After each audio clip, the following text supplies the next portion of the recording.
Magandang umaga mga bata. Magsitayo ang lahat para sa ating panalangin. Sa ngalan ng Ama, ng Anak, ng Espiritu Santo. Amen. Magandang umaga sa inyong lahat. Magandang umaga po, Binibini ako. So bago kayo umupo, pakiayos ng kanan niyo yung upuan at pakipulot ng basura. So ngayon ay mag-check tayo ng attendance. So sabihin ang narito po pag tinawag ang inyong pangalan. Valdez, Narito po. Lantong, Narito po.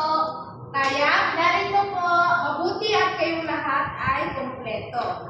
So ngayon ay bago tayo dumako sa ating talakayan, babasahin muna natin ang ating alituntunin. So una, pakibasa. Pumasok sa tamang oras, iwasang mahuli sa klase. Pangalawa, Makinig ng mabuti habang nagtuturo ang guro. tatlo. Mataas ng kanang kamay bago magsalita. Okay, maraming salamat. So mahalaga na meron tayong alituntunin sa ating silid-aralan para tayo ay magka-isa. Okay mga bata, sino makapagbigay sa inyo kung ano ang ating nakaraang tinalakay? Okay? Michelle? Panghalip po, Binibini. Okay. Ano ang panghalip? Ito po ang panghalip kung saan siya naghalili sa pangalan. Magaling at inyong natandaan ang ating nakaraang tinalakay. So, bago tayo dumako sa ating talakayan, so, babasahin muna natin ang ating layunin. So, pakibasa. Natutukoy ang mga elemento ng maikling kwento na pakinggan.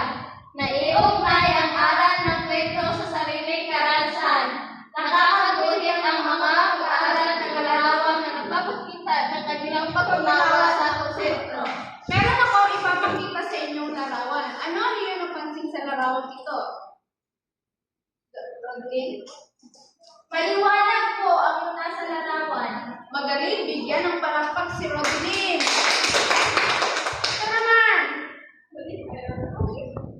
Giselle?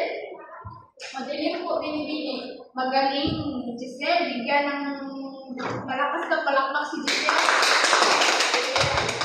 Magaling, ang larawan ay pinakita sa inyo. Ito ay kaunay sa ating talakayan ngayon.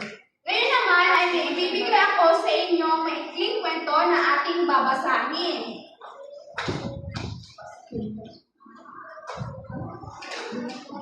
Ang ating kwentong ang kwentong ating babasahin ay tungkol sa ang munting ilaw. Basahin ng sabay-sabay. Sa isang maliit na bayo na nakatira sa Lena, isang batang mahilig tumulong kahit kapos sa buhay. Isang gabi, nawala ng kuryente ang buong lugar dahil sa malakas na bagyo. Madilim ang paligid at takot ang mga tao, lalo na ang mga bata. Habang ang iba ay nag-aalala, naalala ni Lena ang maliit na lampara na iniingatan niya. Kahit mahina ang ilaw nito, agad nilagok sinasalandanan at inilagay sa gitna ng kanilang bahay. Unti-unting nagliwanag ang kanilang paligid. Napansin ito ng kanilang mga kapitbahay. Maraming salamat. Ang kwentong munting ilaw ay paalala na sa gitna ng pinakamadilim na yugto ng buhay, sapat na ang maliit na pag-asa at kabutihan para magpatuloy. So ngayon, meron ako mga katanungan. So bawat sagot nyo ay meron kayong matatanggap na gantimpala. Gusto nyo ba yun? Oo! Okay. Makinig. Sino ang pangunahing tauhan sa kwento? Ako! Rodriguez? Si Lena po! Magaling. Dahil dyan, meron ka reward. Yay! Salamat po. Saan naganap ang kwento? Sa maliit na baryo. Magaling. Dahil dyan, meron ka matatanggap. Ano ang nangyari sa baryo noong isang gabi? Sir? Nawalan ng ilaw. Dahil sa bagyo. Okay, maraming salamat. Pang-apat, ano ang ginawa ni Lena nang nawalan ng ilaw? Sinindihan ng kanyang maliit na lampara, Binibini.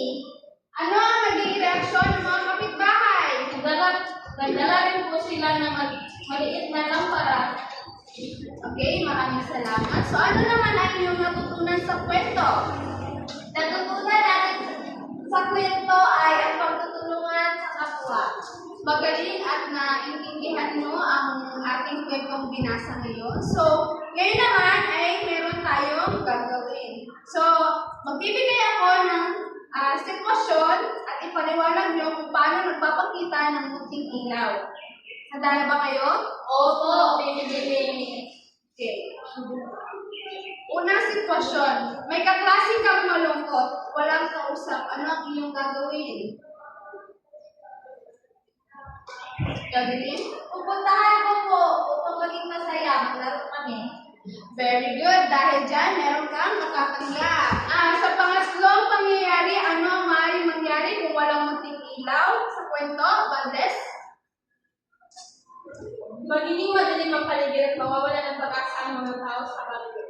Magaling mga bata at napakaganda na inyong mga sagot at naiintindihan nyo na ang kwento at na meron kayong natutunan aral. Ngayon naman ay meron tayong gagawin.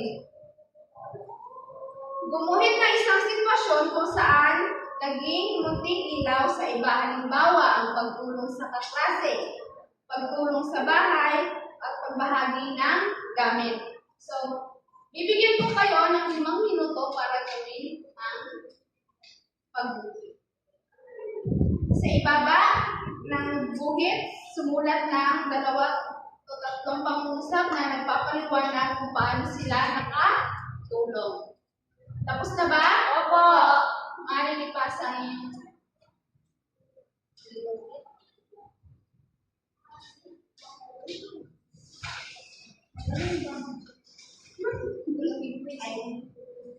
magaling at napakaganda na inyong mga ginuhit. Napakahusay inyong gumuhit at maaari natin palakpakan ng ating sarili. Ngayon naman, paano nyo magagamit sa pang-araw-araw na inyong natutunan sa kwento? Rodlyn? Pag kailangan ng tulong, tumulong po. Okay, magaling. Sino pa? Bandes, paano mo gamit sa araw-araw ang natutunan mo sa kwento ang ating binasa?